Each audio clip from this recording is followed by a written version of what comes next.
I'm Suvi from HAVEL, and next I'm showing you how to use HAVEL mechanical track tensioner. Let's get going. You need to have a bolt gun with 36mm socket and also a socket for the links.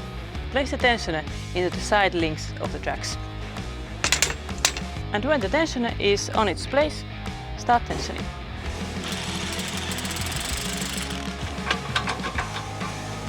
When the link gets loose, remove the bolts.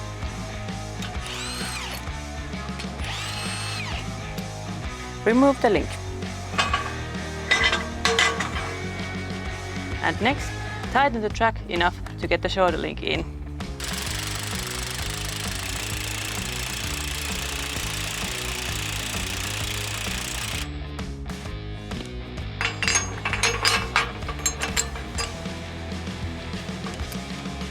Now, remove the tensioner.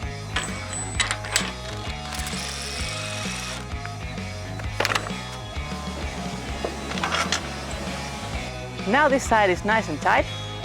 And next, lift the tensioner to the other side of the track and tension that side as well.